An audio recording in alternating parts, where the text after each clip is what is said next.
Welcome back, everybody. Right, it's turning into a bit of an American theme on the podcast. The last few episodes, we are moving to America.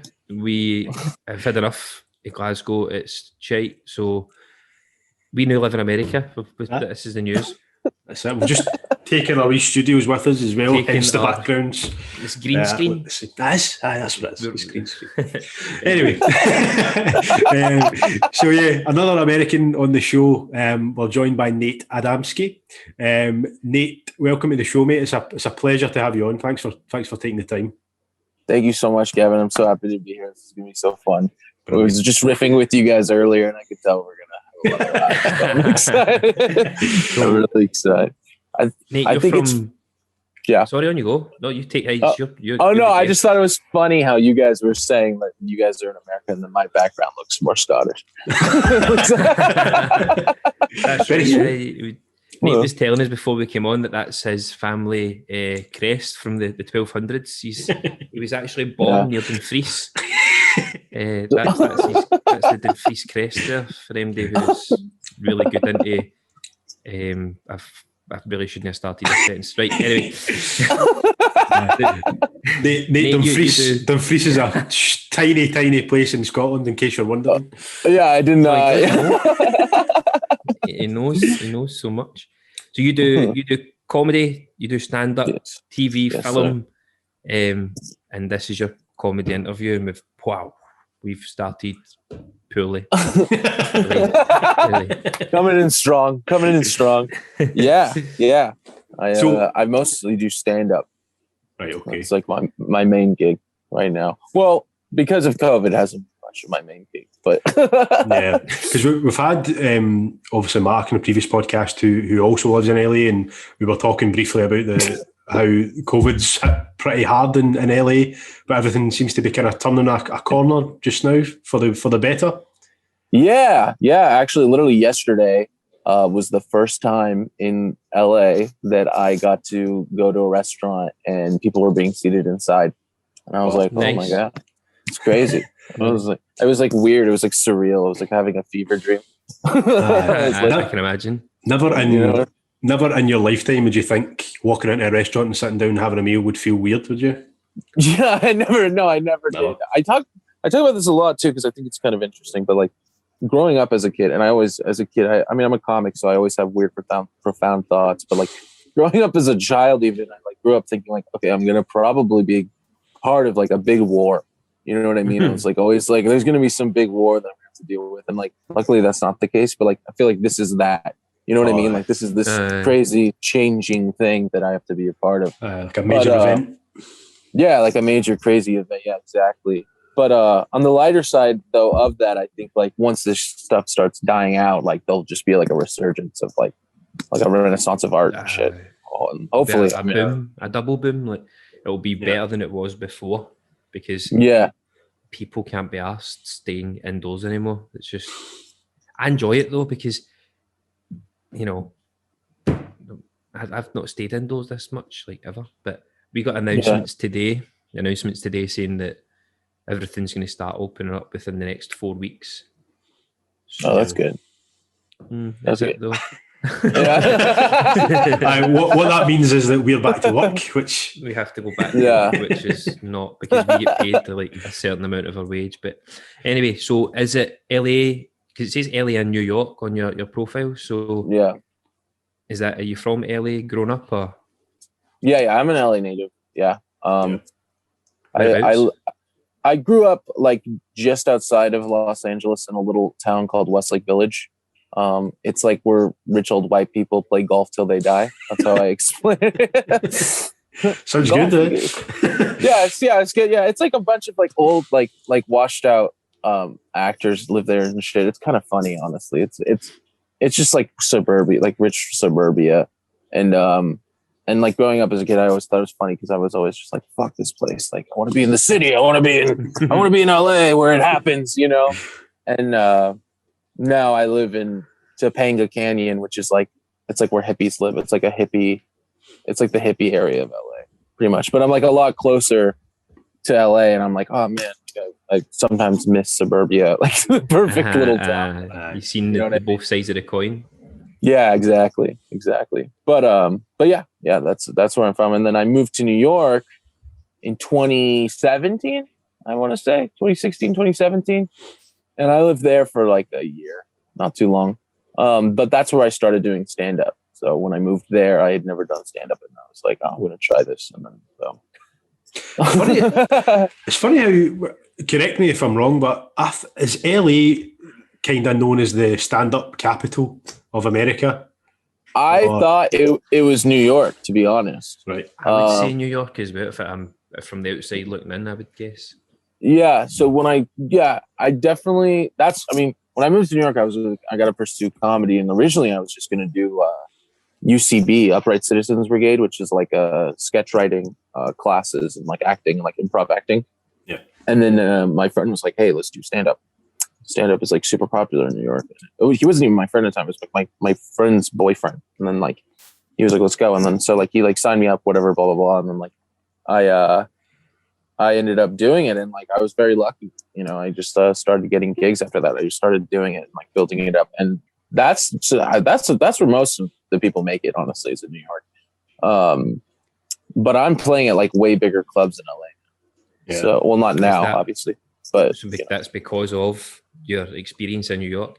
Yeah, exactly. What did I watch? It was something either with Kevin Hart or with Dave Chappelle, and it's like, I think it was Kevin Hart, and he's in New York and he's sitting with like Chris Rock, Dave Chappelle, and a few other comedians, and he's like, the comedy in New York and the comedy in LA is like very different. It's not just the exact same stuff. That doesn't translate. So you need to be a different, versatile, different sort of venues, especially if it's just riffing. Just what's that called? Improv comedy, really? Yeah, like riffing. Yeah, like riffing or like crowd work and stuff. Yeah. So, totally. Yeah, he's dead. That's true. You were never doing just stand up. You were just what? Just riff on stage? No, like when before you even your mate's boyfriend. Oh yeah, right. Let's just try comedy, and I like lied to him and said that I did. I was like, yeah, totally. Like I've done stand up. And I mean, I wasn't like completely lying, because like when I was a kid, I would have like house shows in my backyard, like concerts and stuff. In white suburbia, is that? Yeah. Old guys coming off the golf course, like, there's Nate. He's wee Mike, and look, he's so cute. We saw old George there hitting 98 when he's a one off the tee, you know, classic. That's what New York looks for. Yeah, totally. That's what they love. They love that. No, well, yeah, I used to joke about that a lot when I was there. But but then so then he put me in like an actual like comedy setting, like an actual, because like I was just emceeing these stupid concerts, and he put me on an actual stage, and I didn't know what the fuck I was doing. I was just like saying shit. I don't know what I related. It's a pretty awful joke thinking back to it, but I related like homeless people to the squirrels in Washington Square Park. So I've got a good understanding of maybe a dark humor. Yeah, a little bit. I do a little bit of shock humor. Yeah, definitely. Well, because the fuckers in fucking Washington Square Park, and I don't mean the homeless people, I mean the squirrels when I say fuckers. Those squirrels, I don't know what they're like in Scotland, but these fuckers come up to you. They'll like crawl on you and shit. Oh, fuck and no. Like, no, fuck no, exactly. So you can put the dots together with how I we call them rats, like, because they in where I live in Glasgow, they'll get into your bin, they'll chew through the lid of your garbage bin, your trash can, and they just eat through it, and then they'll eat all the food in your bin. They're like monsters. Oh, that's this guy. Just hear them like just pitter patter away, and you're like, oh. You got to open it up, and they just jump out, and you're like, whoa. Now that I live in Topanga Canyon, I live in a canyon, so I like live in a mountain. Like I live in a mountainous area. I hear the coyotes eating the neighbors' dogs all the time. That's right. I heard Joe Rogan talks about that. Speak about that. Yeah. Yeah, that shit's real. Like huge fences, and it's like it's not to keep things in; it's to keep things out. Yeah, absolutely. Yeah, no, yeah. like literally like a couple nights ago, I think they were in our backyard, just like chowing on the neighbor's dog, or like, and they're so loud. They're like, oh, you know, just like freaking going at it. It's awesome. It's great. I love it. Why the fuck do you let your dog out if you know there's coyotes in the back? I know it's so dumb. I don't know, because and you see all the missing animal posters like in the city or whatever, like in the little area. It's digested and it's in this little piece of shit somewhere. Yeah, absolutely. It's so gone. It's helping a lawn. Hopefully, it's helping a lawn. It's good fertilizer. Manure. Yeah. No, yeah, it's fucking funny. It's ridiculous, and yeah, it keeps happening. It's like it's never gonna end. You know what I mean? So I was like, Joe Rogan lost like 2 dogs to that, and I thought he's just trying to act tough, like, because I know most of the things he says is so true, but when I'm like, come on, like, coyotes. No, that's a real thing. It's definitely a real thing. That's fucked up. So it's fucked up. Nate, just before you left LA to go to New York, what was the thought process behind going to New York? Was it to try and do comedy, or was it just to try another city? A little bit of both. Yeah, I mean, I definitely wanted to change the pace, and I've always wanted to live in New York ever since I was a kid. I used to sing. My mom used to like put me on a stage in this little bar called Dimples in Burbank, which is like ridiculous. When I was like 4 years old, and I would sing and dance on this stage like a fucking monkey. It sounds like a strip club. Dimples. Yeah, Dimple. I know, doesn't it sound so? And my mom was bringing me there. Like, there's nothing good. Nothing sounds good about it. And she'd make me sing Frank Sinatra. She'd make me sing New York, New York. So I had like this huge affinity for New York City, like ever since I was little. Imagine my little fat ass kid just singing and singing like a fucking. It was ridiculous. So I always wanted to go to New York, and I had a lot of friends who I'd grown up with that moved there as well. And we were all making films together, and I was like, well, let's all go and be in the same place and kind of make our films, you know, do our art together was part of it. And then, I wanted to do comedy, not necessarily stand up though, as I was saying before. Like I wanted to do more like SNL kind of stuff. Yeah. You know, like just try sketches and do sketches and do more character work and stuff like that. And then, I totally fell into stand up. Totally was just like, and a bunch of people were telling me, yeah, you should do it. You should do it. And I was like, yeah. And then I finally did it. And like that same night that I did an open mic for my first time, just kind of like fucking around, I was approached by a producer, like me and my friend. And she was like, hey, like, I want you guys to do my show. And after that, we were getting booked like a bunch. It was crazy. It was like right place, right time, like just super magical sort of thing, you know?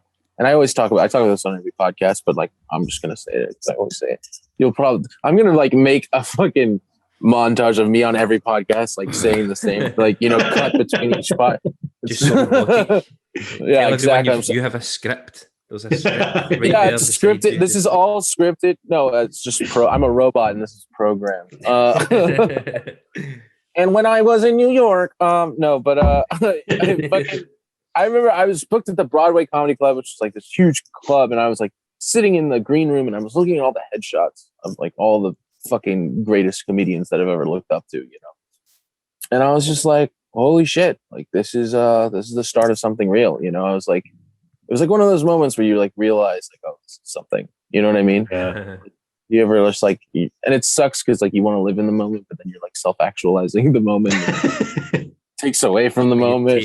Don't get too ahead of yourself. Calm down. Yeah, exactly. Fuck, man, just try and embrace it. Idiot. Yeah, totally.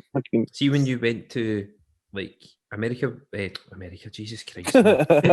Listen, I'm away. Gav, you just take. Terry, put the beard down. Put the beard down. I know. I had water. That's what. It's that Corona. It's that Corona. It's the local beer in Glasgow. I'm just trying to be fancy so that you gotta. Wow, yeah, it looks like exactly. I was actually worried it was a Corona because if it was, it wouldn't have been as good because it takes longer to get to you than it does for me. Across the border, I know. Well, right, what I was going to say is before I forget. So, when you were going to New York, were you going to study, or were you going to like just try and wing it and throw out your CV and just mostly, just trying to wing. Yeah, just trying to wing it. I mean, just study comedy. Really, was just it. Just kind of a whim. I mean, it was pretty last second too. My friend was like, "I need a roommate." And I was like, "All right, fuck it, I'm gonna do this," and I did. And honestly, it was like one of the coolest times of my life and one of like the worst times of my life. You know what I mean? Just because like it was a new place. It's New York. Like fucking, it's tough. Like it's actually as tough as I got all the cliche things you hear about New York. I think are real for sure. I experienced that. People would always be like, they could tell I wasn't from there because I like to wear colors. Like this guy's weird, man. He's wearing fucking blue and red shoes, and green. Yeah, exactly. They're like, what? Are they just in like fucking black, grey, and white suits? That's pretty much it, man. It's like one of the skits you see, the people going about a busy town.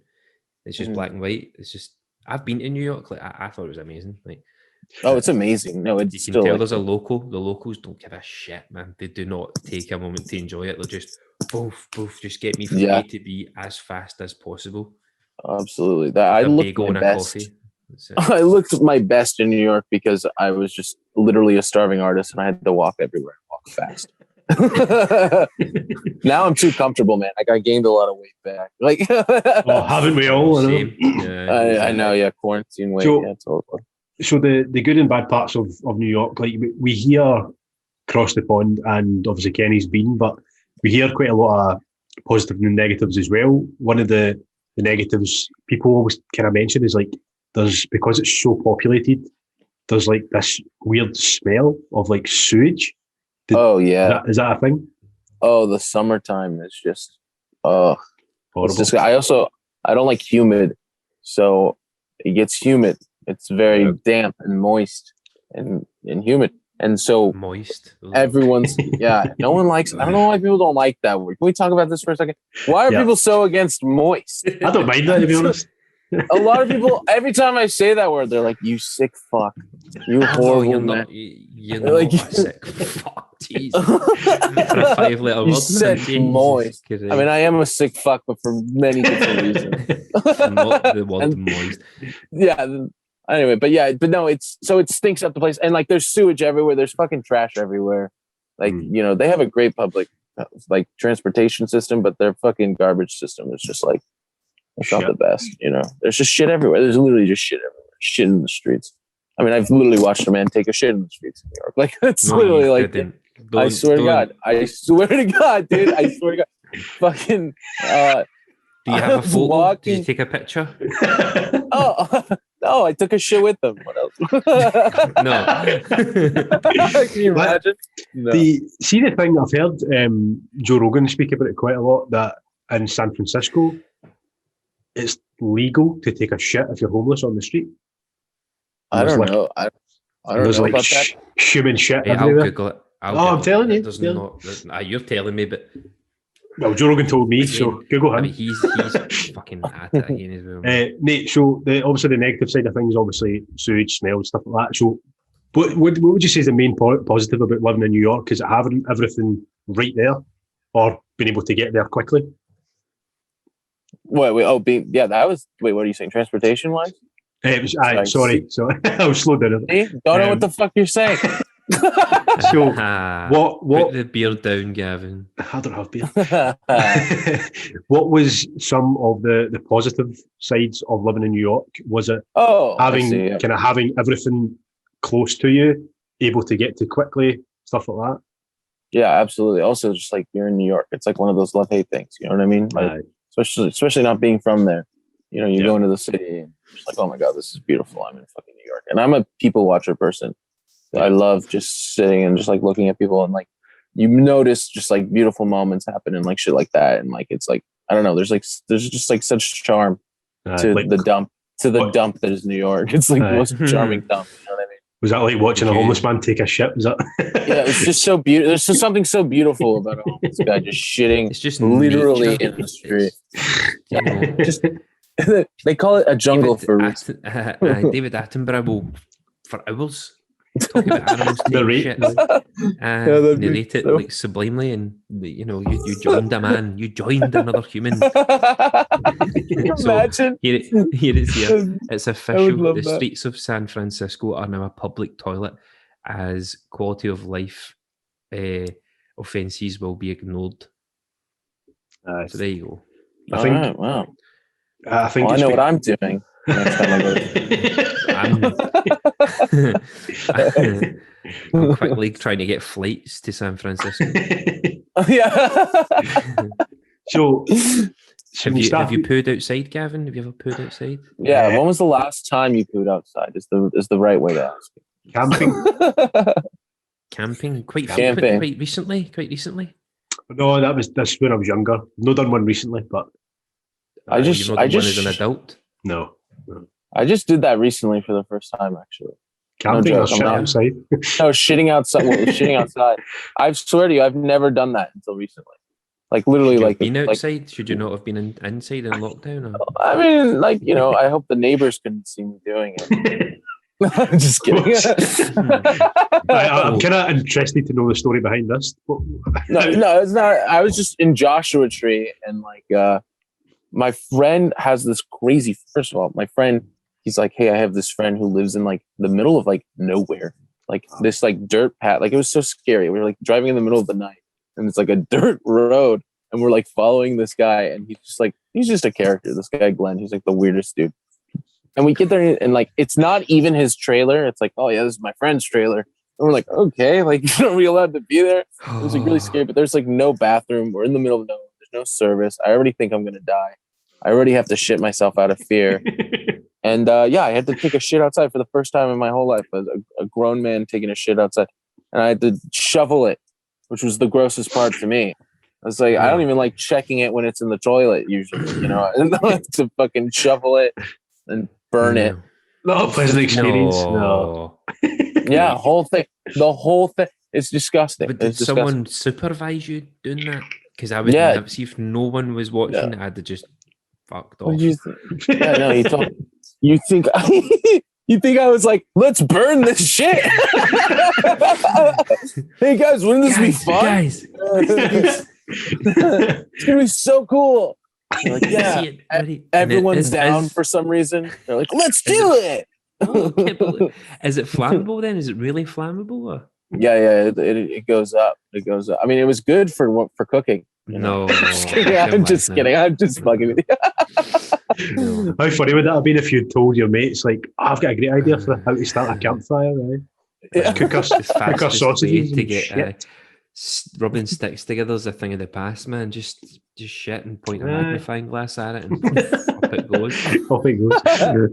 Anyway, so moving back from New York, did you come straight back to LA or did you travel anywhere else? Tour? No, I came straight to LA. Came right back home to my mama. Good mom. My mom's the best. My mom's the best. She'd make me dance at a strip club. Called Frank Sinatra. Yeah, called Dimples. Yeah, exactly. No, Frank Sinatra for tips, man. That's good.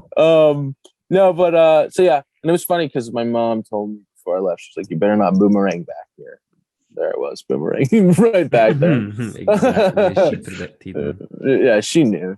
But so yeah, I stayed there for a while, and I was in a really low point. I was just like really sad. Like I just got really sad being in New York. I think weather was part of it. Like fucking vitamin D. Yeah, straight up. Like I think that's totally part of it. Also, I was just like, I don't know, it was just totally just a different world for me. You know what I mean? I wasn't well adjusted or good at it. I'm also just such an LA person, and I like white suburbia is not like New York. Like it's the opposite. It's not the same. It's really like because when I was there, I was trying to compare it as much as I could, like even geographically. But like, I was just taking the piss there. Like I was just. Like, I see you're being sarcastic. Yeah. Wait, what? It's not to say, yeah. See, growing up, then were you quite like were you middle class, middle upper class, or what? Oh, growing up, yeah. Was it like growing up as a kid, quite privileged and stuff, and yeah, but then I moved to the ghetto, so it's just like actually the ghetto. No, but I don't think that was part of it. I joke about that too in my stuff. That's not actually part of it. Because I joke about like living in where rich old white people play golf till they die, and then moving to Bed-Stuy, where Biggie Smalls grew up. That's where I lived. I literally lived in like Biggie Smalls' hometown. And Is that like the Bronx? No? No. That's in Brooklyn. Okay. And Bed-Stuy. And so it was a huge change, you know. I joke about this. I used to have this joke that I used to do. And but like growing up in such a privileged area, like, you know, we were like, I grew up with a lot of people that were very small-minded. We didn't have a lot of black people, you know, and like they would always say shit like, oh, there goes Black John. Like they would say black and then the person's name. Which was like really fucked up. Like I've heard that shit all like growing up. Like, oh, there's Black John playing basketball. And I moved to the ghetto, so I was always wondering if they're like, hey, there goes White Nate with his MacBook Pro. You know? No, they maybe don't speak to him and just take his MacBook Pro. Yeah. Oh, there's little old Steve that we stepped on earlier and took his shoes. That's crazy. Like if it went the other way, it would have been a completely different story then. Like it would have somebody from the ghetto. Like it would have been fucking crazy. I don't know, dude. I don't know. I mean, yeah, maybe. Yeah, I mean, see, just talking about when you were coming back from New York, mate. And you were saying you're feeling quite low and quite down. See, when you mentioned the weather, right? So, first of all, don't ever come to Scotland if you don't like shitty weather. Fuck that. But today was the first day we've probably seen sun for, I'm not joking, since November. Like, oh my God. It was it's not that bad, Gavin. It's not that bad. It was snowing most of December, January, and February. I know, but it was a nice day from like when the sun came up till the sun went down. Yeah, it was a nice day. It was rare. But I've just mentioned about like the way it makes you feel. Like my girlfriend, there is a thing called sad syndrome. We were walking, and she was like, it just instantly makes you feel better. Do you know what I mean? It's crazy. It's weird. It's so weird. Paula was the same today. Like my girlfriend, she was just so happy, and I thought she was really happy because the beer machine that I've stole from my folks, it's over there. I don't know why I'm pointing. Got the keg from the local brewery near here. I thought, she's so happy for me. But I guess it wasn't. No, really, it's like 10 degrees. It was, that's it. God. That was a warm day today. 11 degrees was such a warm day. Oh God, yeah, that's that just makes me hurt. Feel physical pain thinking about it. Yeah, like I couldn't hang with the snow in New York. I was like, it was just. I know you're like, that's fucking cute. But was it like an experience though? It was the experience itself, like snow in New York. Yeah, it snows cool. Yeah, it snows. Yeah, I know. People pay so much money to go and see that. Like, yeah, no, totally. It was beautiful too. It goes back to like that New York charm, you know. It's part like during Christmas time and shit, going to Rockefeller and like all that. And like I remember, like I was just walking down the street and I got like pegged with a snowball, and like across the street are like these little kids who are like, I want to say like Pakistani. So there's like a huge language barrier, you know. Go for it. Yeah. And they're just like throwing fucking snowballs at me, and and I was just like kind of like, it was charming. I was just like having a snowball fight with these kids like in the middle of the street. It was like a little slice of life. It's like fucking Home Alone shit. Yes, yeah, I was like Joe Pesci. They were throwing shit at me. And I was like, How competitive did you get? Yeah, it got bad. There was bloodshed. Just chucking them. Ice. It was mostly ice. I put rocks in the snowball. I was going to say, she done a big shit and put it in the snowball. So, exactly. It would have melted. It would have melted before it got to them. It would have just been a big flying shit. They're like, not again. Why does this always happen? So just to be a nosy bastard, what's rent cost in New York? Like I said, I was in the ghetto, so I was very lucky. I was renting a room for $900, and my roommate was at 1,000, so it was $1,900. Is that per week or per month? It was per week. Yeah, it was per week. No, I'm just kidding. No, per month. Per month. No. That's all right. That's no way. What's that per week then? I'll do the math. Used to talk. No, I'm just kidding. But yeah, 225 per week. That would be sick. No. It was per month though. It was only 19. I was like, it was only per month. So we were, like I said, we were in the boonies, man. We were Biggie Smalls grew up. That's still quite a lot of money. Like you're paying $225 per week. Yeah, that is pretty crazy. That's fucking really expensive, man.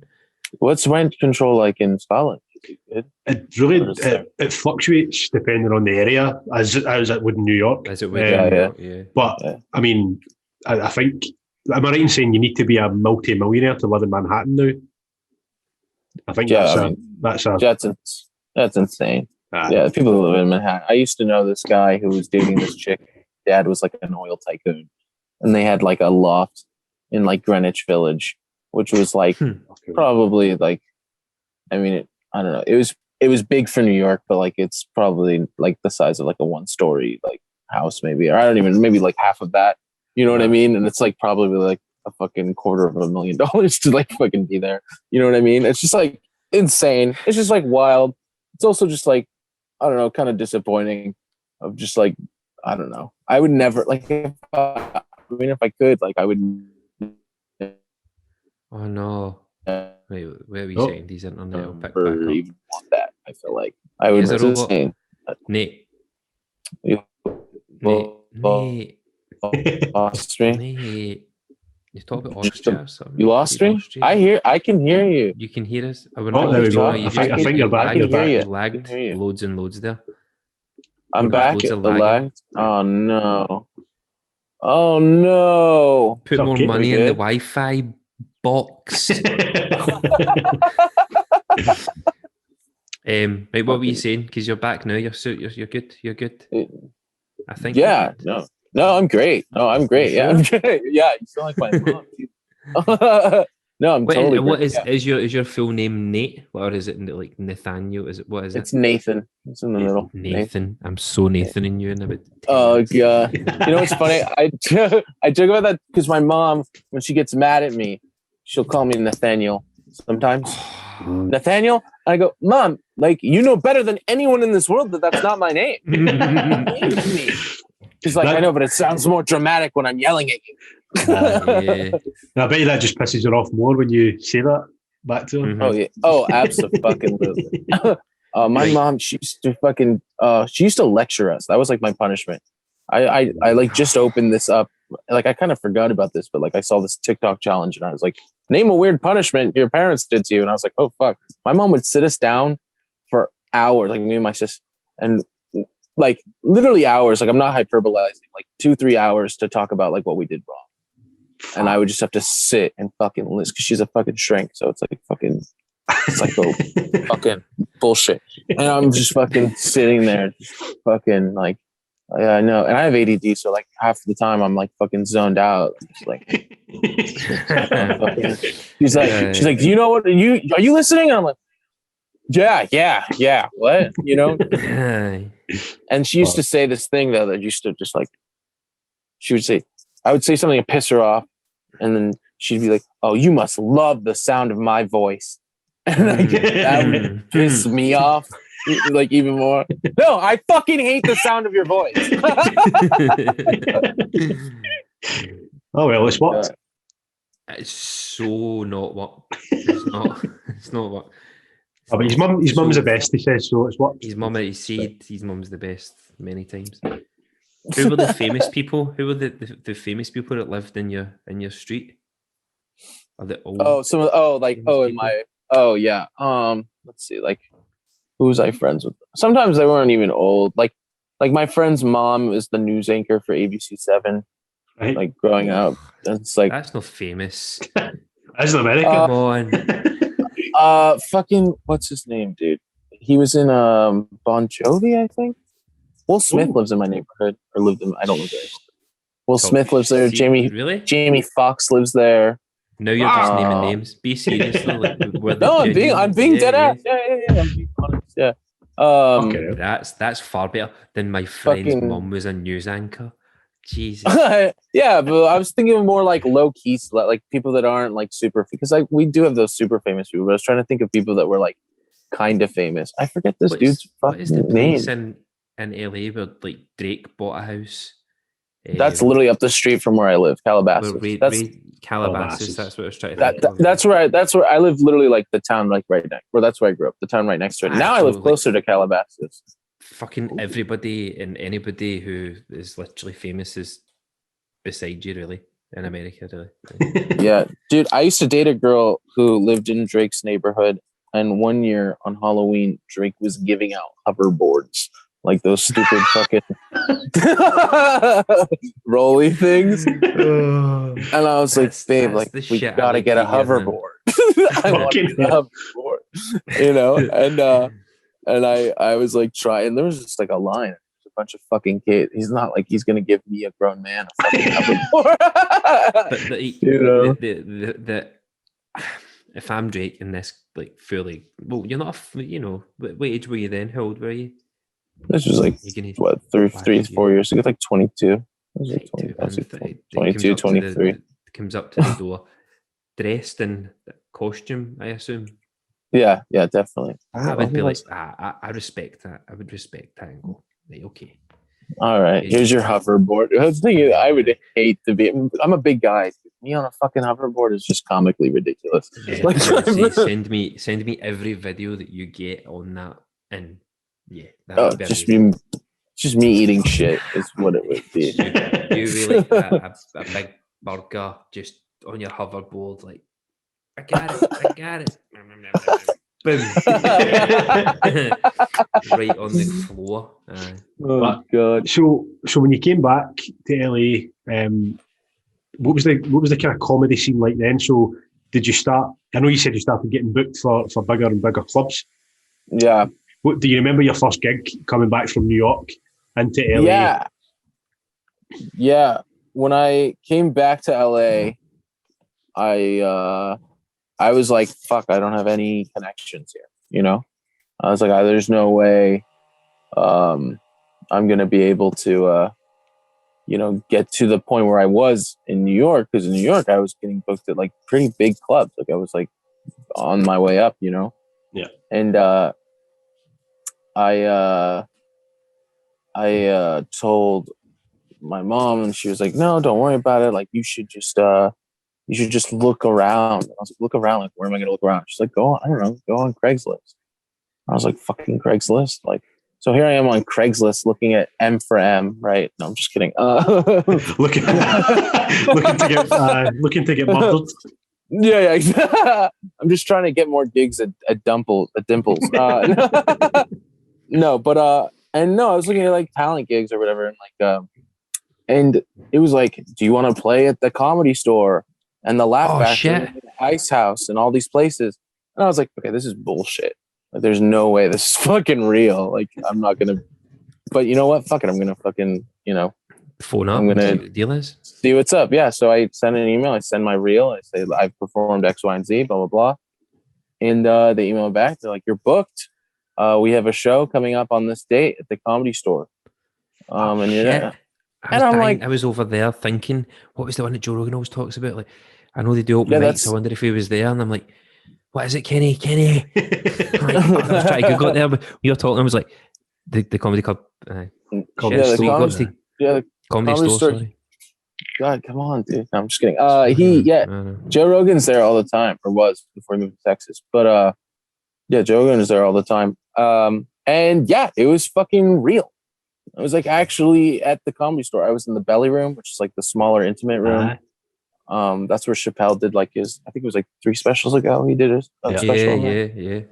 Joey Diaz there? Joey Diaz? Joey Diaz goes there all the time. He's funny as fuck. He's a genius. He's a great storyteller. He's moved back to New Jersey, hasn't he? I don't know, to be honest. You see, that's what we heard for Joe Rogan. He's like, you gotta go and get tough, Joe. You gotta see those winners out, Joe. It's like, that's pretty good. Out to Texas. You motherfucker. Yeah, you gotta get out there. You gotta fucking know your roots, Joe. You gotta know your roots. That's really good. That's fucking on.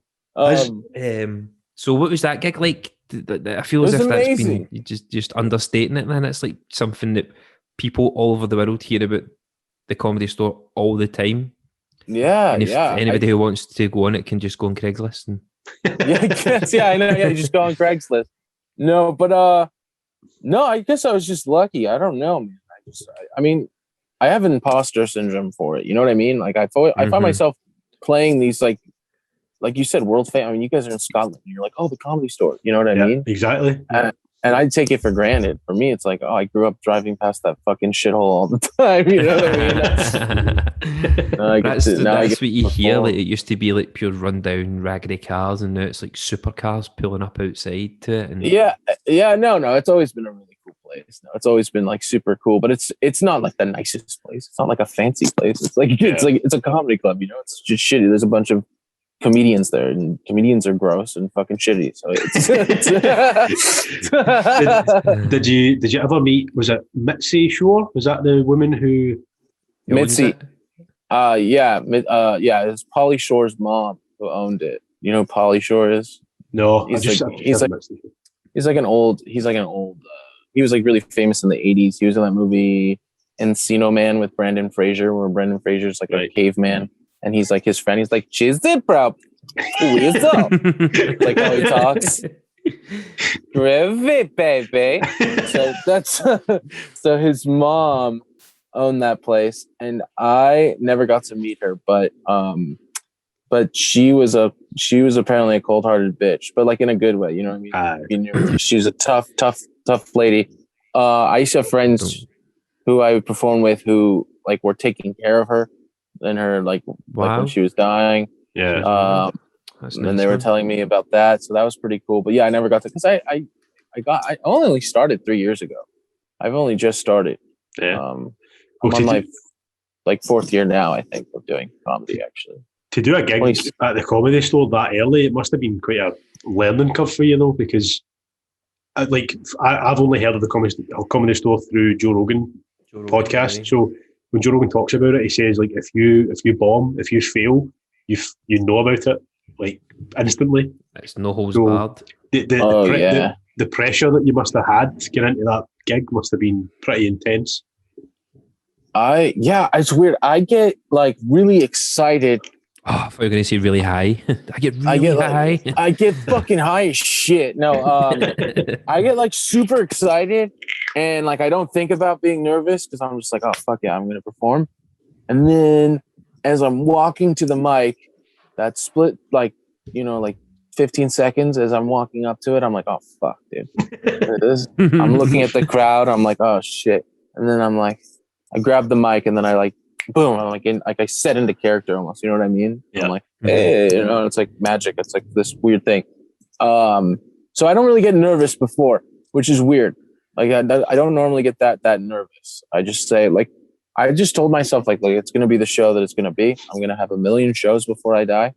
Like I'm just gonna, you know what I mean? Like I don't even know how many fucking shows. You know, like I don't even know how many shows I've had now. You know what I mean? Nice. I couldn't even tell you. And it's just going to be the way it's going to be. I have bombed horribly. Like once before is like, I think of this one time I like bombed as like a big bomb.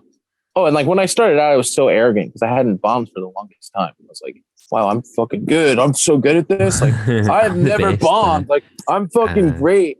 And like, I would actually do pretty well. Like, I mean, was your first show okay? Was your first show really good? My what? Your very first ever. Oh, my very first show. Okay? It was fantastic. Did you write anything out? Did you have jokes prepared, or did you just kind of? Yeah, I wrote. Yeah, no, I wrote everything out. I was nervous the first time though, for sure. But I wrote everything out. Yeah, I used to open with this joke where I talk about masturbating, and I was like, it's like my first, which is funny because it was just like my first joke ever, like one of the first, and like it was like I have ADD, so it makes it kind of hard to masturbate. I think of the weirdest shit mid-stroke. I'll be like, I'm doing my thing. I'll be like, I wonder how my dad's doing. Ugh. Mid-stroke, that was a good way to put it. Yeah. Mid-stroke's about it. I enjoyed it. Yeah. and so many people. The funniest thing about that joke is like I've had so many dudes come up to me after, like, dude, that happens to me all the time. I'm like, what the fuck? It was a fucking joke. It should be the least relatable thing ever. Yeah, I know, which is weird. so happy that other people have that. What? No. Yeah, no, dude. No, it's so weird. I think it's. I mean, I get the sentiment of like being distracted while you're masturbating. It's kind of fucking funny. You know what I mean? The dad part is supposed to be shocking. Yeah, exactly. Yeah. Oh shit! Fuck! I had a podcast. Luckily, we didn't record straight away when you came on. True, I know. It's a weird image. You meet someone for the first time. That's so funny. It's funny and we're on. Oh. And I'm done. Thanks for having me. It's funny how we're all thinking about it right now. I know. It's really good meeting you guys. It's really good meeting you guys. Right. Hold on. Right. So you bombed. Tell us about your the bomb. Yeah. Let's go back. Let's go back to. What? Yeah. So I was masturbating. No, I'm just kidding. On stage. On stage. Guys. Yeah, just going at it. I was doing a Louis. Do you guys like Louis over there? I don't know. Is he canceled for you guys? Yeah. Louis C.K. Oh, Louis C.K. He just dropped his pants. We were speaking about him with... Was it Mark or was it... it was Brandon. Brandon. All I could think he was B Scribs there. So we'll talk about him with Brandon when he just dropped trow and just... That's what it is. Exposed himself. Yeah. But anyway, bombing. What did you do? All right, so I'm bombing. Sorry, just so much masturbation on the mind. So hard to get the image out of my head, man. It's very, very hard. I was at the Hotel Cafe, which is like a really cool venue in Hollywood. And like this place is so sick. Like it's like also, I mean, it's not like the Comedy Store, but it's pretty legendary. And like I had watched this interview, which is really funny, where they say like you always have the most people there for you when you bomb, which was just so the case. Like I had like my mom was there, like my old friends that I hadn't seen since I was a child were there. Some other old buddies that like wanted to catch up. Like so many people. This girl that I used to fucking hook up with was there, and I was like, "Oh, I'm gonna kill tonight. We're gonna fuck again tonight. It's gonna be lit." She's looking good. Fucking, she was smoking hot, and I'm like, just like tonight's gonna be so good. And I was trying like a whole bunch of new material, and it was just too dark. It just like was not like it was just not funny. Like I thought it was situationally hysterical. To be honest, but I think it translated poorly, like talking about it. Like I think if it was like in a show or something, it would be kind of funny. I don't know. But and then I started doing like my old shit like halfway through because I was like, oh, this isn't working. Like this is awful. It's like silent crowd. So you pivot. That's good. That's good though. Yeah. But then by then I had like gotten like the light. Like I finished pretty okay doing my old shit, and then like the my time was up. So I was like, oh no. So it was just like great. So yeah, and I was just super defeated, and like it was just like really bad. And like it was funny because like I remember this guy was like, "Hey man, that was some good shit you did tonight." And like I was just such a shit mood. I was like, "Dude, fuck you, man! Like, come on." I literally just said that. This random guy, like this total stranger, and the best part was his response. He just went like, eh. Yeah, like he knew that he was like, yeah, I was just being nice. Like you're right, you fucking bum. It was so funny. How and like my fucking friends were like, you did great too, you know. Fuck off. Fuck off. How do you recover from something like that? Do you instantly hit a down and you think I'm shit, I'm this, I'm that, or do you go? Oh yeah, dude. Yeah. No, I was like, I mean, I was pretty defeated too. I remember just like, oh, I gotta sneeze. Sorry. I feel like I've never sneezed on a podcast. There you go. It's like a first. It's a first for me. That's a first. If you guys are listening, my first sneeze on a podcast. The legendary moment. Revel in this. Record TikTok that stuff. 10 reasons why you should sneeze on a podcast. No. Yeah. No, but I was super defeated, and I walked out, and I was all fucking pissed and sad. And that girl I was telling you about like came out, and she was like, "Hey, like it's okay." And I was like, "Oh God, dude, like not even." I was like, "Not even your beautiful boobies can make me feel bad right I was like, this isn't gonna do much for me. So yeah, I was pretty defeated about it. I liked it. I think it's better when my friend, like I had other friends who were just like, yeah, dude, you did really bad. I like that better, 100%. You know what I mean? Honestly, I need to hear to feel that you've not bombed and then be told that you have bombed. Yeah, I like that. Just everybody, you like that? Ah, no. Yeah, I'd rather. No, dude, I'd rather. You'd rather your friends told the truth.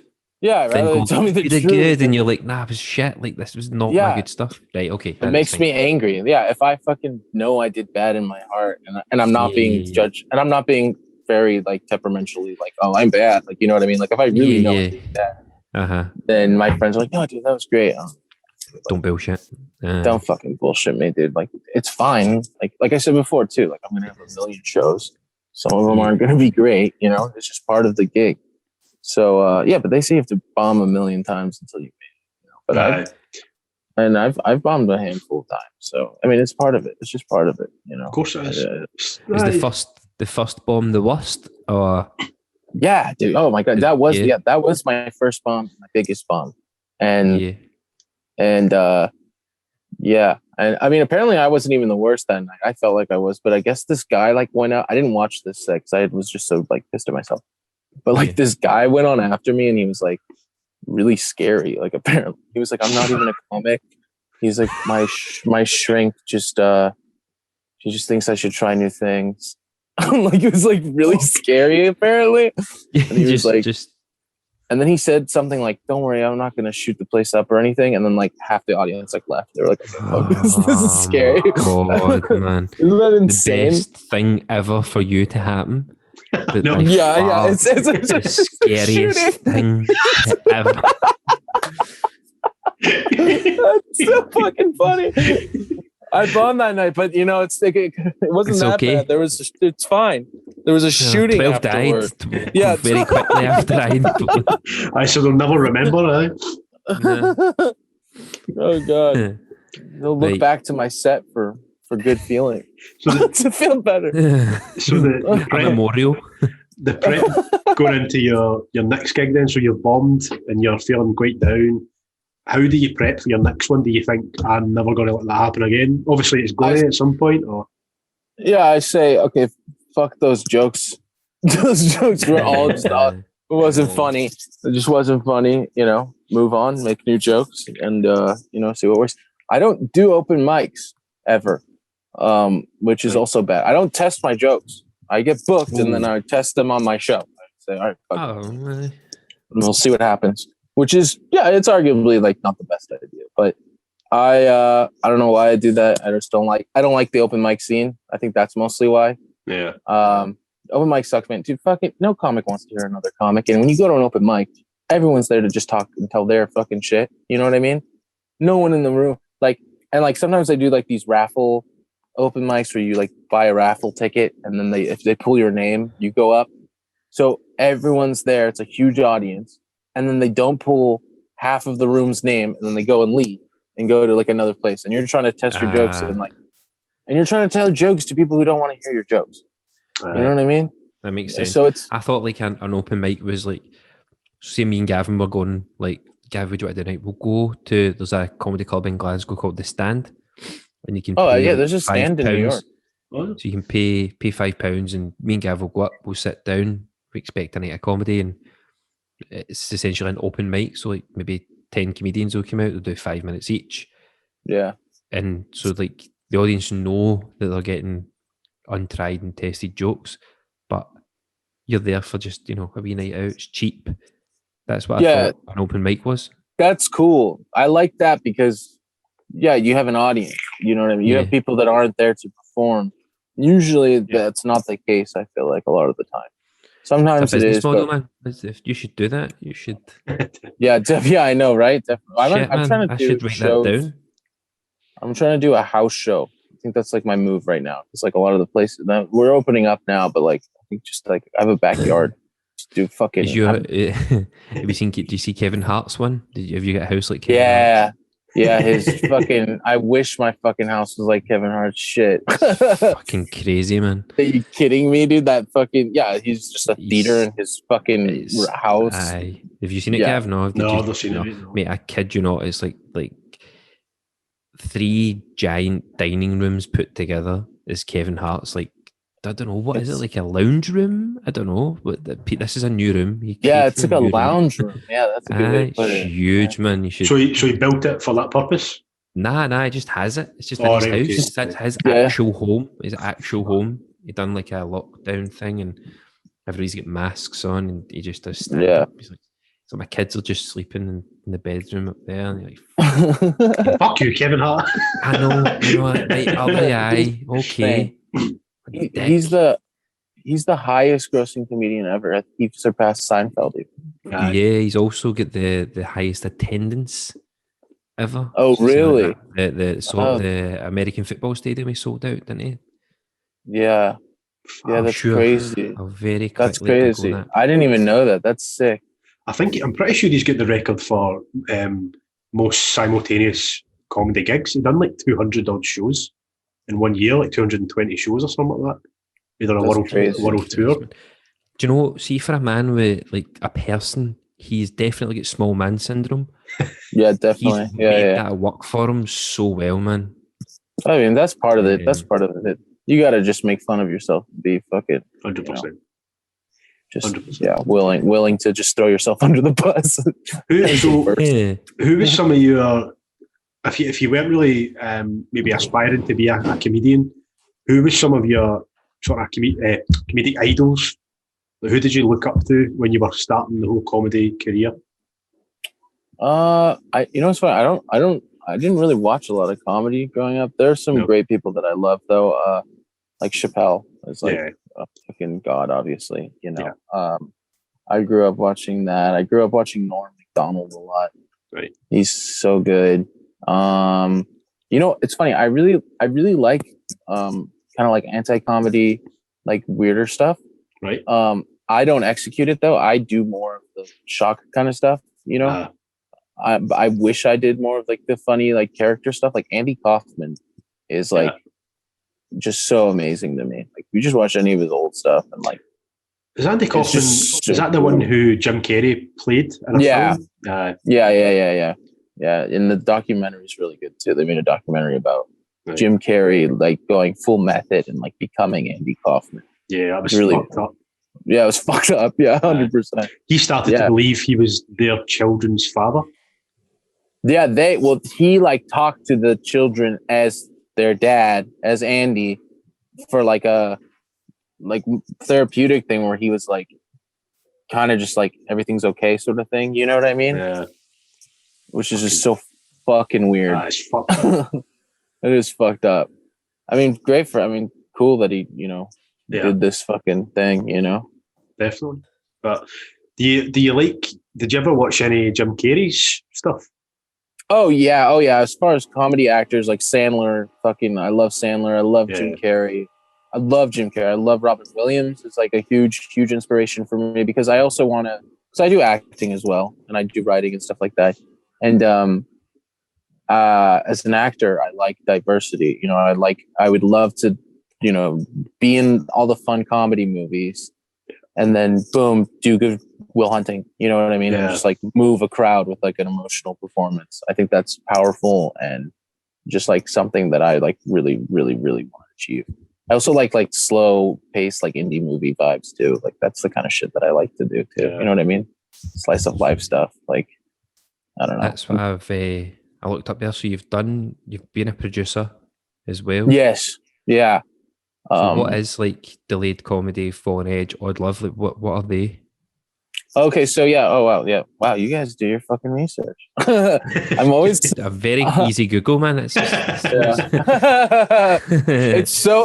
I know I always get caught off guard because I'm always like, I don't know. It's like you guys are reminding me of shit that I've done. You know what I mean? And I'm like, oh fuck yeah, totally. Yeah, I've been busy, man. I've been busy, eh? Yeah, exactly. It's like shit. Yeah. Yeah. I mean, so like kind of like what I was talking about before with with moving to New York, because all my friends there were making films and stuff, we had created our own little like production thing. We called ourselves Strange Eventful History, which is a Shakespeare thing from As You Like It. It's like at the end of like a long monologue. Doesn't matter. But we called ourselves Strange Eventful History because we thought it fucking sounded cool. And I'm trying to sound more fucking cultured than I really am.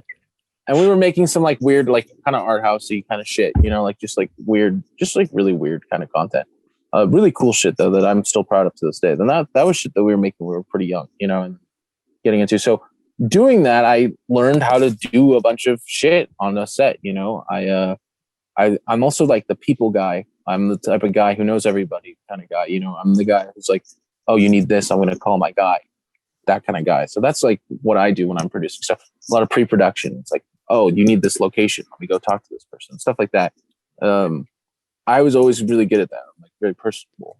I'm talking about how personable I am and like bragging. Such a good guy. Yeah, I know. Yeah, like fuck me, dude. I know everyone in Hollywood. Yeah. I'm so fucking. I'm a douche. God damn it. Can we take this out? Let's take this out. No, 100%. I'm just kidding.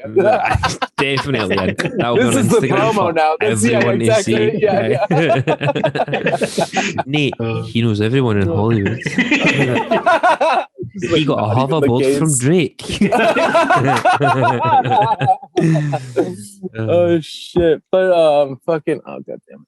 But no, that's who you were when in that situation. So these are all like kind of.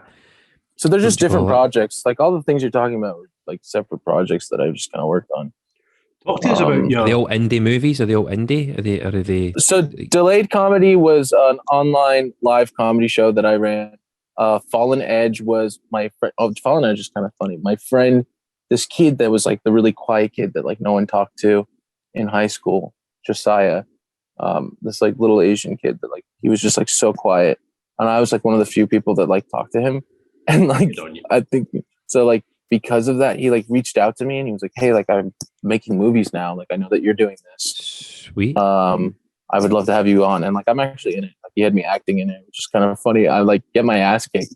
Like, no. they haven't released it yet, but I'm like the main bad guy's like number 2, like main henchman or whatever. Right. Yeah. And it's just, I don't know. It's kind of funny. It's like a total like nerdy action, like indie action movie, like low budget indie action movie that I'm just kind of in, which is kind of funny. Seen the word indie 9 times. Yeah, indie movie, Indiana Jones movie. Indians. Well, it pays off to be nice sometimes, doesn't it? 100%. Yeah, definitely. I always tell people to just be a good. Don't be a dick. Like it's not that hard. It's such a horrible thing to say, but why? Like people shouldn't need to hear. Don't be a dick. Just don't. Just don't be a dick. Just don't be a dick. Just don't do it. And like, just fucking promote being a good person is like, Should like be number one for folk. Number one. Yeah. That's why that's why I love doing what I do, honestly, like performing and like making people like it's for one, I want to influence people and say like, you can do this. Like, this is fucking, if you love something enough, you should do it and you should cherish it and nurture it and like make it grow. And like, I want to be an example and like have people like watch me and be like, wow, I can do it too. And 2, it's like to promote just like the goodness. You know what I mean? Just like, I don't know, just be fucking good. Yeah. I'm going to say fucked up shit. It's so simple, but just be like, yeah. Just be fucking good. Like, is that hard? Like, I know, dude. God, fucking rage. So the Actors 2020, was that just a podcast that you done? Yeah, that was with Jesus Christ, all these fucking Johnny Keith. Johnny Keith. Yeah. So he, I'll keep you right. Yeah. He used to be a radio host back in the day. He was a pretty big radio host, and then he started this podcast. And yeah, how did you go on that then? How did that come about? I think he found me on like Backstage or something. I think he reached out to me. I don't remember. It might have also been Craigslist. I want to say Craigslist. So do we are getting on the Craigslist after this, man. I know. Yeah, definitely. Yeah, maybe you'll get picked up. Maybe you'll get a show at the Stand. We could, yeah, in Glasgow. Just being cool. Right, I'm going to ask you these. I've googled the 10 biggest comedy clubs in America. So I want to see how many of them you've played. You've gigged shit. that. All right. Are you ready? Let's do it. It's going to be quick. The Comedy Union. No. No, not at the Comedy Union. The Comedy Store. Yes. Played at the Comedy which Store. comes in at number 2 in America. Wow. That's crazy. Yeah. Nate, Comedy Works. Big time. Big time. What was the third one? Comedy Works. No, I've never. The Hollywood Improv. Yeah. Played at the Improv. Shit, man. The Comedy Cellar. Yes. Played at the Cellar. Caroline's on Broadway. Caroline's on Broadway. Is that the... No, I don't think I played on Caroline. The famous situated in New York, but I thought you would have. No. I played at the Broadway Comedy Club, but I don't think that's. It may well have changed. This was in 2018. This was made, so you may not have. Okay, yeah, I don't think so. Zanny's.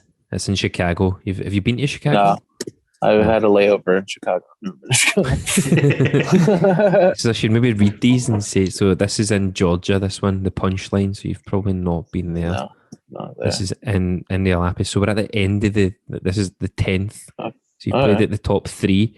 This one is in Ontario. Yucks.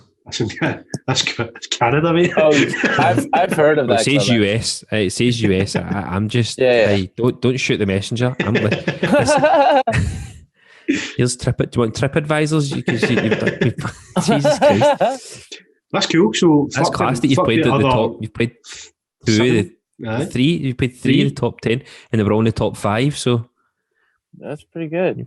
Damn. Pretty fucking big deal, man. I feel like this seems to be the opposite of what I thought of Americans, because Mark just totally understated his accomplishments, experiences, his accomplishments. Brandon, pretty upbeat. He kind of understood maybe what he'd achieved in some things, but maybe not. But it seems like Americans, in my opinion, were always, I've done everything. Yeah, I did that. I'm the best. And then it seems to be when you actually speak to people from America, they're like, nah, I've kind of did this and went Craigslist, and but it's a lot bigger than what they actually think, is what you're saying. They're understating their achievements. Yeah, that is. I think that might also be a California thing. I don't know. Well, because we're in the city where fucking it happens. You know, everything what I mean? Happens. Yeah. You know, it's Hollywood. I mean, I'm literally like 20 minutes from Hollywood. You know, like have you played at San Francisco at all? Like. No, I've wanted to play at the Onion really bad, but I don't think it's around anymore.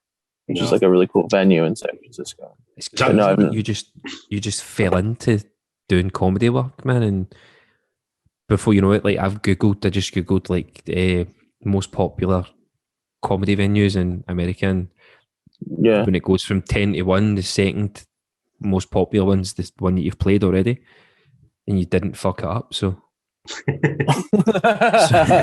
Don't act so fucking shocked, man. I don't know. You fucked up this podcast, though. Oh, you so hyped up it. Fucking, we first meet you and your dick's out. Like, no need. Talking about how cool of a guy I am. I'm so nice. I know so everybody. Good. I know. I'm so indie. Nathaniel is so sweet. I want to ask you about acting then. So we mentioned your friend's sort of production that he run, and you were acting in that. What sort of other acting gigs, and also your auditions? What is that experience like? Yeah, I got my first agent in 2019, so that was pretty cool. That was a great milestone for me. I was like, hell yeah. She was only a commercial agent, so I was auditioning for commercials only, which makes me sound so arrogant. I was only auditioning for big commercials. It wasn't movies. It wasn't enough for me. I wasn't auditioning for TV and film. So yeah, but I got sent to like quite a lot of auditions. I didn't land anything. But I like auditioning. I think it's fun. I love it. I've also I love improv. I'm like super big on improv. So a lot of the times in audition, they'll ask me to do things differently a bunch, and I love that part of it. So that's pretty cool. I lost my agent because of COVID, so they weren't they weren't booking. So if you're listening now and you want to represent me, hit me up. I've been sending in stuff. Call me first. So Yeah, slice of that pie, man. You guys gotta Finder's come fee. out here. Finder's fee. Yeah, so exactly. true, man. Totally. Oh god. Yeah, but so yeah, it's been kind of tough on that. I've been sending shit to agents now. Literal shit. Just all my shit. No, just like my fucking links to my headshot, my resume, all the places I perform. All the fucking shit. I'm also old stuff. All the stiffs. I also want to do a lot of voiceover. I've seen right that. now. I've seen you've got your voiceover stuff. Yeah, that's something that I want to do more of right now. I mean, I would take any job right now. Is it because the voiceover stuff is just easy cash? It's easy cash. It's remote. Yeah, I've made some great. I've done some really good gigs that have helped me. I need to get into this, man. I think I would. Yeah, I think you should. Honestly, I think you have a great voice too. I'm not. I love saying. you also. Yeah.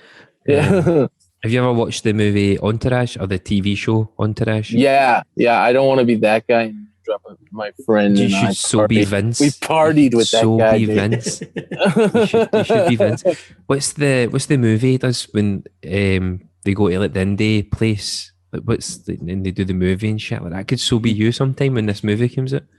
So I wish, I've still not watched Entourage, but everybody talks about it. Never watched it, man. Never.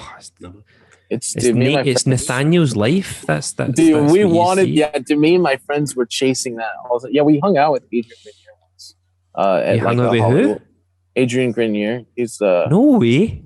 Yeah, my friend.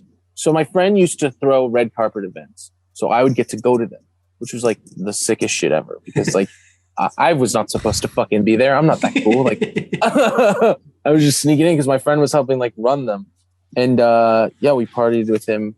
And an after party, we used to go to crazy parties, like, and hang out with just like all kinds of weird celebrities and shit. Yeah,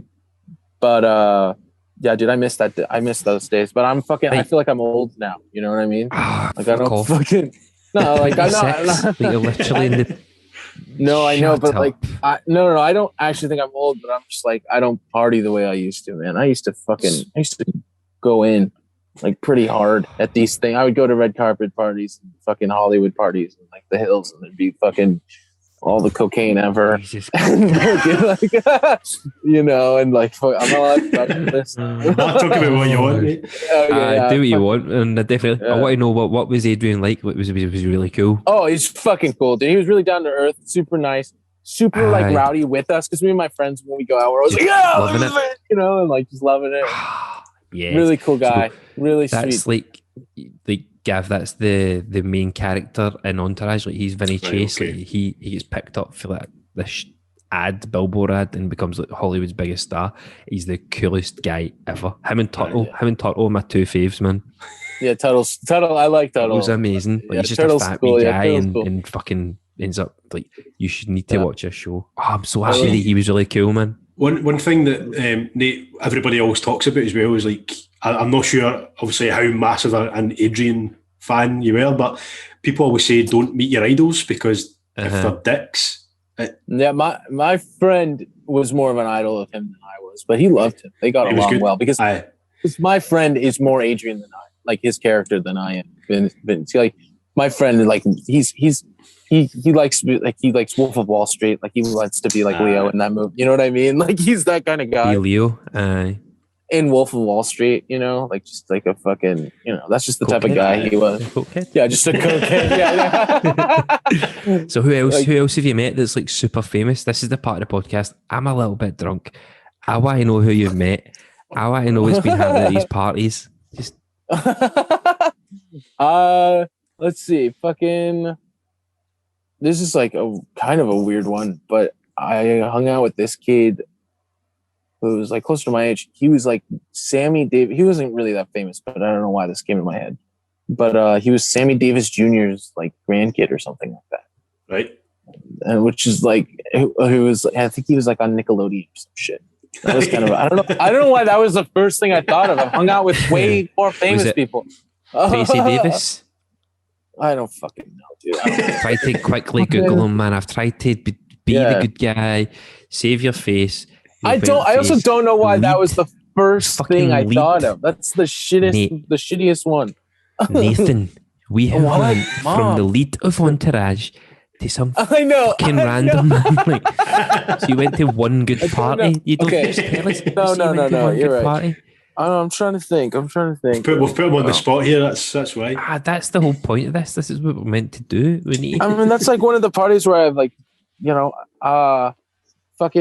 so we do this. Oh, don't hang up. Don't hang up. All right. I'm out. We used to have this bit where I would like see someone who looked just like even remotely like a famous person, and I'd be like, oh look, it's so and so, and like say it's them, and like joke about it, and like and like I'd be like, oh look, it's James McAvoy to you or some shit. And thanks. Have you done that? Me and my friends done that, and it worked for one night, and then 3 nights later we bumped into the same people. And they're like, we googled him. His English isn't that good. he doesn't speak German. Like, we didn't think we would ever see you again. So that's why we did that. That's so fucking funny. Yeah. So one time I did that bit, and then I was like, look, it's Alec Baldwin. And then it was Alec Baldwin, actually. Right. This wasn't at a party. This was in New York. But he was just like walking down the street because he hangs out in Washington Square Park like all the time. Like he's there like all the time. Yeah, he's there like all the time. Like literally so like every week. Just a pure commoner now, like in that area. People go up to him and he has to be nice. But like he's usually just there with his family. Is that the guy from 30 Rock? He's in 30 Rock, isn't he? Yeah. Oh, man, he's so good in that. He's amazing. So good. Oh yeah, and he is that character too. He totally. Yeah, I think so. I didn't meet him, but like I just like I hear that he's like that. Like I feel like he's just kind of like typecasting himself, which is funny. I think it's really funny. Yeah, Alec Baldwin's super cool. But that was such a funny moment. Just be like, look, it's Alec Baldwin, haha. Like, oh shit, that is Alec Baldwin. Oh no. See when you say that he always walks around the park, do you think he actually just loves people coming up to him and that's why he does it so much? 100%. He's like, absolutely. Yeah. Why would you not? I would too, man. If I was famous, dude, like I would be such a ham. Are you kidding me? Whoa. I would love that shit. So many people are like, dude, fame, that's kind of scary, Nate. Like you won't be able to like go grocery shopping again without being stopped if you ever became famous. Shop online, man. Yeah, I don't give a fuck. Show me the money. Yeah, I'm just fucking. I want the influence. The money will come. I want the influence. I want to tell people what to do. The occult leader. No, I was like so happy to come and me uproot the family, come out, look after you, make sure you're okay, earn myself some real good money. But after, I don't want a kilt. A kilt? Fuck that. I thought, and that's what I was going to say. Are you going to make kilts out your Dumfries family emblem there? Like, that's what we're going to do. Nate, what's the stereotype of Scottish people in America for you? What do you think Scottish people are like? That's a good one. I like one of the coolest things from your culture that I like. This is like there's a band that I really like. Right. That is Scottish. We were promised jetpacks. Have you heard of them? I've heard of them, yeah. Uh-huh. Yeah. I have not, man. I'm lying. I don't know why I said that. Sorry. Oh, you fucking liar. Quickly Google them. I've heard of them. Have you? Yeah. You don't have to sound cool. You sound more like an LA person than me, just trying to lie to sound cool. I really disappointed in myself. I can pride myself on not being a dick and doing that to people, but you were really cool there and I felt, yeah, you got to be brutally honest about yourself, like even the bad shit, Exactly. But Scottish people, I mean, like the kilt thing is like totally like people are like, oh, everyone's walking around in dresses like in Scotland. Hey, that was probably so. I wasn't gonna do it. That was all right.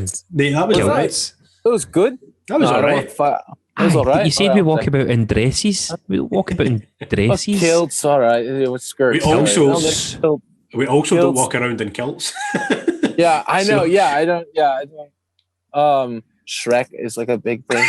I think, donkey.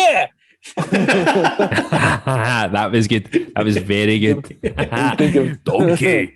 Donkey. Just the same. Trekking donkey on another world of adventure. Oh, shut up, donkey. But it's funny because we spoke about this in one of our previous episodes with an American guest, and it's funny how the stereotype of Scottish people is like everybody walks around in kilts, everybody plays the bagpipes, everybody eats haggis, fucking they drink whiskey. Well, I'm drinking whiskey just now, but that's true. Yeah, I was about to say that's good. Yeah, you guys are a bunch of drunks. That's for sure. As he walks back with a pint. With a massive head on it. I know, sorry. I really wanted to come back. I had to rush back. What did you do? Were you taking a shit outside on the street? Very quickly. Just a quick shit. Just a quick shite. Shite. Do you say shite? Is that? How do I do it, Scott? How do I do a good one? Like if I ever wanted to do it for like a voice thing. How would you tell someone? Go a little bit deeper. There you go. There you go. That's it. Easy peasy. I think it was more like what we said, like pronounce every letter. I think that's for pronounce every letter. That's in Glasgow. It's weird because all over Scotland the accents like are very different. Like in Glasgow we roll our R's. You roll the R's. Roll the R's. Yeah, all the time. Yeah. Like Mexican. So just slightly different because it's the like language. The same thing. Like the same thing. Yeah. But we never say El Jefe. Like we never say that. Like you say the boss, the gaffer. That's what you say. The gaffer. Gaffer. There you go. That's it, man. It's okay. Yeah. It's not difficult. No, it's really not. I think we're top 10 for sexiest accents in the world. Yeah. It is Irish, really cool. The Irish always Irish smash it. They're fucking out of this world. Somebody goes from an 8 to a 10 if you've got an Irish accent. I think you go for a 4. A 4 to a 10. It's the women just shut their eyes and you shut your eyes. Like Definitely. So you need to practice your Irish accent. Full win. No, is that a thing to you guys? Or are you just like that? I mean, I live in Hold on. LA, so Nate, your interweb is doing that. It's just here. It's just Scotland. Again. So hold on, it's fine. It comes back. Here we go. We're back. Are we good? What were we saying, Nate? I know I think you were paying as a compliment. I was saying that. Yeah, you guys have beautiful women. I was gonna say, like, do you guys think that you guys have beautiful women? Or like, whatever. Like, I live in LA, so I see every type of girl ever. But like I have a thing, like redheads. Like, oh my god, like that's a total stereotype for Scottish people here. I feel like red hair. You know what I mean? Yeah. Like, do you guys find like Scottish women to be attractive, or like? Obviously, we find them attractive, but people with red hair tend to get teased. They get bullied a wee bit in primary school. Yeah. Mm-hmm. Same here. Ginger. Ginger. Yeah. They have no souls and all that shit. Yeah. We don't say that. I only that's an American thing. Maybe that's just American. Ginger, you have no soul. I want to hear that. That's a thing. Why is that a thing, Nate? I think South Park did it.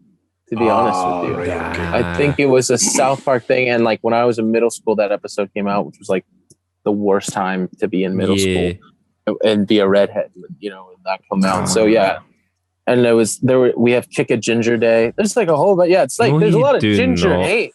I should look it up. Hold on, I'm gonna look it up, man. Kick a Ginger Day. Ginger Day. Shit. 2021. We'll find out the day for everybody. The 12th of January. Let's not promote it. Fuck. Oh no, it's Kiss. This is Kiss a Ginger Day. That's Kiss. There's Kick a Ginger Day. I'm sure of it. Maybe is Kick a Ginger Day? November the 20th. Controversy. Wait, really? There's an actual Kick date? a Ginger Day. In 2008, the event was started on Facebook with a target date of November 20. And attracted many members from Canada and the US. Several students with red hair were assaulted by other students. Sad bastards, man. Okay. That made Gavin take his glasses off. Did? That's how serious that is. Just wipe a tear. Just like, oh no. it's okay. I'm okay. Not again. Another ginger. Another kicked. But every time a ginger's kicked, an angel earns its wings. So, so fucked up. Kenny, I want to ask Nate our famous question. You get in, you want to chip in? What's your pet peeve? Oh fuck, that's a good question. Okay, I really, really fucking hate, like, this is mostly like when I'm with a girl or something, being lightly touched on the fucking face. It makes me so angry. Like, just thinking, I mean, you can hear my voice. Like, I'm just angry thinking about it. Like if someone's hair like gets like slightly that's annoying. Or just annoying. or even like, I don't know, yeah, like a kiss like that's too light, like just lightly touching of the face. I fucking hate that. It makes me so angry. Another thing, what's another one? I don't like when people have to excuse their friends. Like, you know what I mean? Like, oh yeah, don't pick dude, a like friend like that. I don't like that shit, dude. Like, oh, like if they're a shitty person, I want to find out for myself. You know what I mean? Like, I don't like it when, like, you know, like, I don't know, like, oh, Kenny, I'm bringing my friend Gavin. Like, he's a total dick, but you'll learn to love him. You know what I mean? I fucking hate you will that. learn. You will learn. Yeah, to I want to. I don't like when people have to like make excuses for people. That shit pisses me off. I have one. You have more. You have way too many for being 26, man. Like, it's like weird. Have you got? I have like weird little things. I don't know. I'm a Jew, so like we're just whiny as shit anyway. You know what I mean? Why is he not a lawyer then? It seems to be like all Jews are lawyers now. Like, now you sound like my dad. My dad who is a lawyer. So yeah.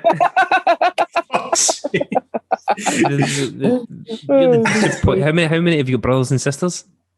I have one sister, and very successful. Is she a lawyer?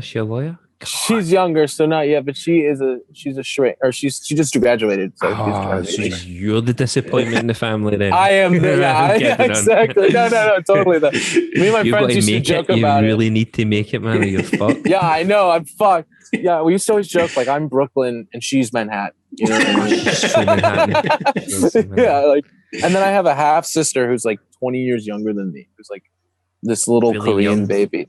She's Korean, nice. And I always joke that we have the same eyes.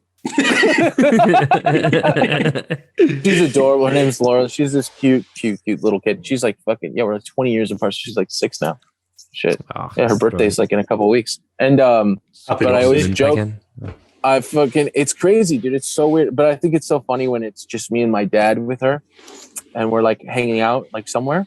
Because I think it's so funny because we just look like we adopted this fucking kid. Like, why is this little Asian child like with these two dudes? You know what I mean? Like, either like kidnapped her or adopted her. Have you watched? There's an episode of How I Met Your Mother when Ted and Barney just have this baby.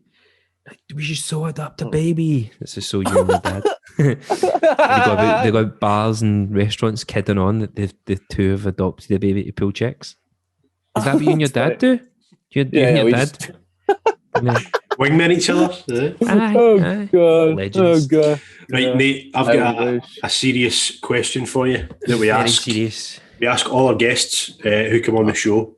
It's always the last question we ask. So, heartfelt and meaningful. If you could have one drink and one drink only, what would you have and who would it be with? Oh, shit. That's a good question. We get the same reaction every time. That's a great question. It's great. It's a great question. When you get this clipped and have a series of this. Oh man, yeah, you should. Oh, that's smart. Yeah, you should totally do that. Yeah. Okay, I'm a trash person and I like to drink Red Bull vodka if I'm gonna go and get drunk. It's gross. I know. Or a highball. I like highballs too. What is that? What's that? It's like ginger ale and whiskey. Oh, nice. Wow. Yeah. Yeah. Ruining whiskey? No, good. No. Yeah. Well, I'm Russian, so I like vodka. Are you in a hurry? Where are you going to be? What? I have to go take a shite outside. People eat explosive diarrhea with vodka and Red Bull. Right, so vodka Red Bull's your drink. Who you drinking it with? Who are you drinking with, man? Anybody dead or alive? Dead or Anybody alive? at all? Yeah. I don't know. That's a really good question. I have to think about that. Okay, I don't know. The first thing that came to my head for whatever reason was Elvis. Nice. Wow. Growing up as a kid, I was obsessed with Elvis. I have every Elvis record on like 55 at my mom's place. Like I had a clock. It was like an Elvis clock. This is so lame. Wow. This is so fucking lame. And he's mad hands and feet and he's dancing. Yeah. His legs would tick like this, dude. His hands are the hours and minutes. It's so Elvis. Swear to God. So I was like super obsessed with Elvis, and he was the fucking king. And I would love to just like, I don't know, just fucking learn from the guy. I mean, different time, but like a bit interesting conversation, wouldn't it? It would be. I mean, someone with that much fame is just really cool to me. Someone who is just like globally forever. Yeah. You also still have a bar. We've got a bar. You're going to say that again, eh? No, I was just going to say that you're quite got a bit of a fetish for shit, and he died while taking a shit. So I was going to be nice and say that we've got the bar at Prestwick Airport. Apparently, it was the only place he landed in Scotland. It was for a changeover at Prestwick Airport, and there's a bar, the Elvis Bar. All right, is it Elvis Bar? An Elvis bar in Scotland. That's cool. That's funny. He's worldwide, isn't he? But he's global. He always will be as well. Always. Yeah, Elvis is a name you'll always know forever. You know what I mean? And I'm obsessed with that. I'm obsessed with like living forever, like being ingrained in time. I'm just getting something more shit, but I'm going to Hold on. Right, here we go. This is the last thing I will say apart from thanks, Nate. Take care, mate. All the best.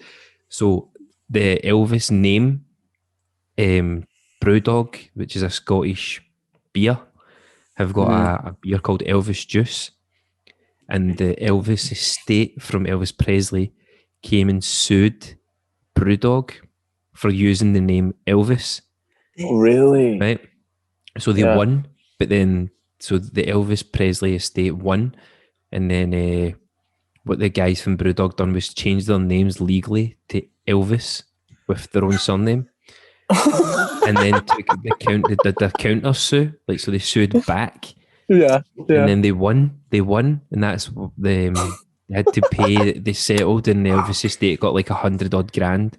I think it wasn't even that much, man. It might not even been that much, but they won. And then a judge ruled that the name Elvis shouldn't just be associated only and solely with Elvis Presley.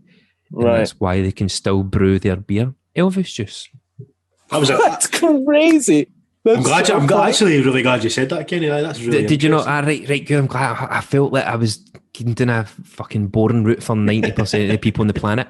No, that's a good story. Because I'm interested in weird shit like that. No, I love shit like that too. No, that's awesome. That's fucking crazy. Good. You know Brewdog though, the beer? You know it? Yeah? You know that? No, I actually don't. Shit, man. I'm so upset with that. But anyway, thanks so much for your time, and this is awesome. We wish you all the best, man. Thank you so much. Anytime. I was going to say, Nate, appreciate the time. We'll let you go on the rest of your day, and if you ever want to come back on and tell us about your gigs that you've got coming up, any acting roles, production, anything at all. Aye. Yeah. Let us know. Absolutely. And we'll gladly have you back on. Absolutely. You guys are the awesomest. Thank you so much for having me. Brilliant. And I'll see you guys soon. Perfect. Hopefully, man. Yeah, definitely. Right. Take care, guys. Speak to you. All Until the next best. time.